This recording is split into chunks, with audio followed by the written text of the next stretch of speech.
عندك غير 3 البطاطات. شوفي شنو تقدر ديري بيهم. بطاطا مع المطيشه والبيض، وصفه سهله وبسيطه. اهلا البنات، كي دايرين؟ لاباس عليكم؟ بخير؟ كلشي مزيان؟ الخوات الخواتات، نتمنى تكونوا بالف خير. عندكم 2 حبات ديال البطاطا، اجي نوريكم اشنو يمكن لكم ديروا بهم.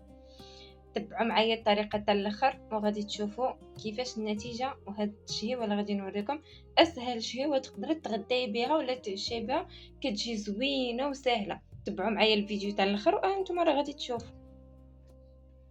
من بعد ما هنا ما قطعت البطاطا ودرت فيها شويه ديال الملحه، غادي ندوزو للطريقه الثانيه.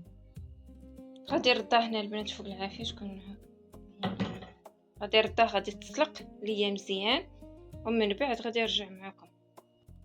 هنا عندي واحد 2 مطيشات ها هما، غادي نقردهم مع هاد الفلفله هادي، وغادي نرجع لكم باش نوريكم الطبق كيفاش غادي يكون. المهم هاد 2 مطيشات غنقردهم. من بعد البنات هنا كنقي البصله، كندير ليها شويه الزيت، كندير ليها شويه الملحه، القوام كامل التوابل ديالو. مهم من بعد غادي نشحرو فوق البوطه مزيان حتى تولي ديك البصله ذهبيه. من بعد البنات غادي نرمي فوق المطيشه هي وهذيك الفليفله.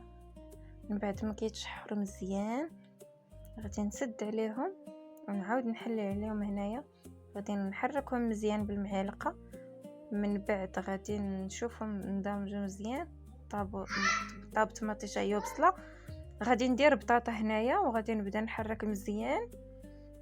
غادي نسد عليهم واحد شويه، وديك الساعات عندي هنا واحد 2 بيضات.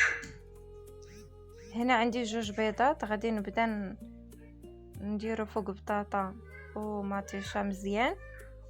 من بعد غادي نخليهم يطيبوا. بعد ما طابوا غادي نشد واحد طون وغادي نبدا نحطو هكا فوق البيض، غير واحد شويه كيشد في راسو. كنحيد المقله من فوق البوطه صافي وكنخليها تبرد. هنايا صافي هنا بردت شويه. من بعد غادي تجيكم زوينه، يعني طريقه سهله زوينه وبزاف دغيا غادي تطيب لكم.